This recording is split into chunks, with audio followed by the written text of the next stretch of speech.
Il D-Day della montagna è arrivato dopo 22 mesi di chiusura. Oggi ha aperto la maggior parte degli impianti di risalita. La neve naturale c'è, il freddo pure, giusto in tempo per la prima sciata di una stagione sulla quale pesa l'incubo dell'andamento della pandemia.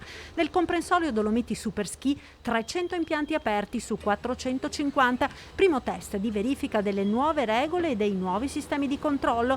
Distanziamento di 1 metro mentre si è in coda all'impianto, mascherina chirurgica obbligatoria e per gli impianti chiusi, cabinovie, funivie, seggiovie coperte, obbligo di Green Pass basico per tutti gli over 12.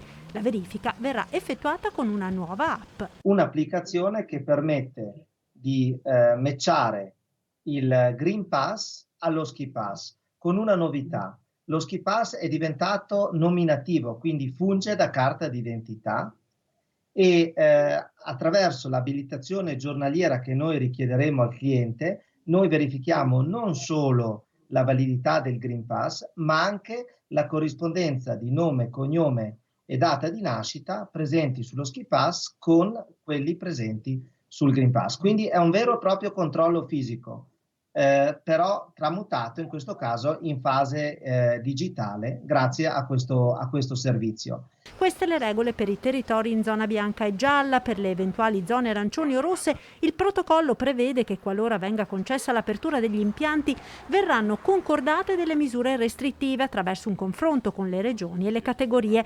Ma il Ponte dell'Immacolata, per quanto nell'incertezza dell'andamento dei contagi, rappresenta un primo test non solo per la montagna. Al momento, ad oggi, le persone si stanno muovendo con le precauzioni del caso, ma si stanno muovendo non soltanto in montagna, ma anche nelle altre aree turistiche. Per quanto riguarda le città d'arte, il ponte dell'Immacolata è sicuramente un momento sensibile perché sono previste parecchie persone che si muoveranno. Certo, se i contagi continuano ad aumentare, per fine mese ovviamente qualche disdetta arriverà.